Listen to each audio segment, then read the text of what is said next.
I've just spent the last couple of hours hands-on with every new iPhone. So that's the iPhone 16 and 16 Plus, as well as the iPhone 16 Pro and 16 Pro Max. So buckle up, this is the good, the bad, and the ugly. Okay, let's start with the normal 16 and 16 Plus. And aesthetically, aside from this, I have to admit, quite spicy new ultramarine color, they're basically the same as the iPhone 15s, including the same size screens. So the base iPhone gets a 6.1-inch screen, and then the Plus is basically the same phone but stretched out to a 6.7-inch screen, with a bigger battery too. There is an upgraded ceramic shield covering those screens though, which Apple is saying is 50% stronger than the first-gen ceramic shield, which is a large number, and everyone wins when it comes to durability improvements. But then they didn't really give any detail on specifically how that 50% was measured, so it will probably be some really niche test that's been done, and the day-to-day difference won't be nearly as transformative as that. But the one visual difference that you absolutely will notice are these cameras. They've gone from the boxy, squarer camera arrangement on the 15s to now a straight line down the phone,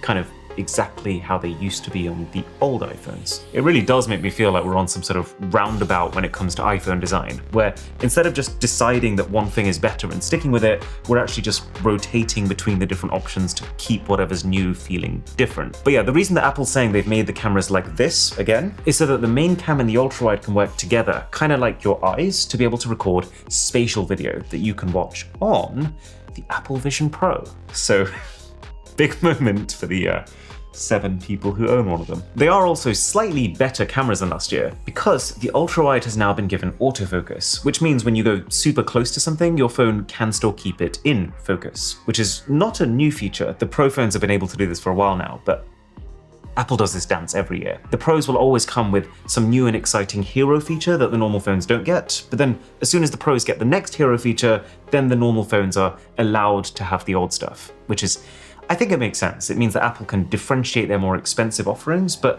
also then if you don't want to pay Pro prices, you can still get the features you want by waiting another year. And in the same vein, you now also get the Action button that last year's Pro phones had, which I personally find pretty uncomfortably positioned. I mean, for me, it's less of an action button and more of a slowly stretch as far as I can until I realize my fingers aren't long enough and then give up and then just resort to using my screen to open the app like on a peasant non-action button phone anyway. But that's not to say that I haven't seen hundreds of fascinating ways that other people have used theirs. There's obviously the basic stuff like using it to take photos, but then also I've seen people use this button to specifically turn